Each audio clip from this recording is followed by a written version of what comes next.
আবার তথ্য অধিকার বিনাশ করার মতো অনেক আইন হয়েছে। আপনারা সাইবার সিকিউরিটি অ্যাক্ট জানেন, এটা এমন একটা আইন আমার কাছে আশ্চর্য লাগতো। আমি মানে হতবিহ্বল হয়ে যেতাম যে কোথায় কি তৎকালীন প্রধানমন্ত্রী নামে কি বলেছে। এটার জন্য একই সাথে আদালতে নির্দেশ এসেছে একই ব্যাপার, একটা মার্ডার হলেও আপনি 2টা মামলা করতে পারেন না, পারবেন? একটা মার্ডার হলে 2টা মামলা করতে পারবেন না। তো মাহফুজা নাম কি বলেছিল, ওই একই কথাতে 80টা মামলা হয়ে গেল। এটা কোনো দেশের বিচার বিভাগ এটা অ্যালাউ করতে পারে? এটা সম্ভব? একই কারণে 80টা জায়গায় মামলা হবে। আবার যিনি আক্রান্ত হয়েছেন বলা হচ্ছে, যার মানহানি হয়েছে, উনি মামলা করতেছেন না। ভুরুঙ্গামারি ছাত্রলীগের একটা কর্মী মামলা করে দিচ্ছে। অরাজকতার একটা জঘন্যতম উদাহরণে পরিণত হয়েছিল বাংলাদেশ।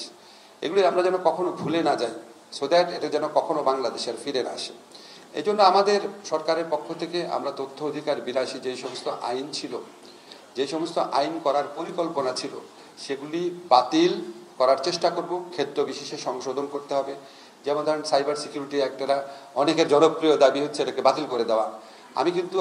আমি যখন লেখালেখি করেছি আমি কখনো বাতিল করতে বলি নাই, কারণ এখানে 2 ধরনের অপরাধ আছে। একটা হচ্ছে কম্পিউটার অফেন্স, একটা হচ্ছে স্পিচ অফেন্স। স্পিচ অফেন্স আমি বাদ দিব, কম্পিউটার অফেন্স, হ্যাকিং করা বা ধরেন একটা মেয়ের সাথে ঘনিষ্ঠতার ছবি কম্পিউটারে দিয়ে ব্ল্যাকমেইল করার চেষ্টা করা, সেটাকে যদি আমি ক্রিমিনালাইজ করার থেকে বাতিল করি তাহলে দেশে অরাজকতা হয়ে যাবে। ফলে আমরা এই কিছু কিছু ক্ষেত্রে আইন সংশোধন করব এবং বিগত ফ্যাসিস্ট সরকার আমলে যে সমস্ত আইন করার চেষ্টা করা হয়েছিল বা একদম নিয়ার কমপ্লিশন স্টেজে ছিল, সেগুলি বাতিল করার চেষ্টা করব, খুব অচিরেই করব। আপনাদের একটা যদি বলে দেই যে আপনারা সংস্কার কমিশন হবে, বিভিন্ন বিষয়ে সংস্কার কমিশন রিপোর্ট দিবে। আমরা কিন্তু এই জন্য বসে থাকবো না। যে সমস্ত ক্ষেত্রে এখনই সংস্কার সম্ভব সেই সমস্ত ক্ষেত্রে আমরা আগেই করে ফেলবো। যেমন ধরেন সাইবার সিকিউরিটি অ্যাক্ট, তথ্য কমিশন যদি একটা হয়, কমিশন 3 মাস পর রিপোর্ট দেবে, সেটা আবার পলিটিক্যাল পার্টির সাথে কনসালটেশন হবে, তারপরে সিদ্ধান্ত হবে। এই 6 মাস 9 মাসের প্রক্রিয়া যাওয়ার দরকার নাই।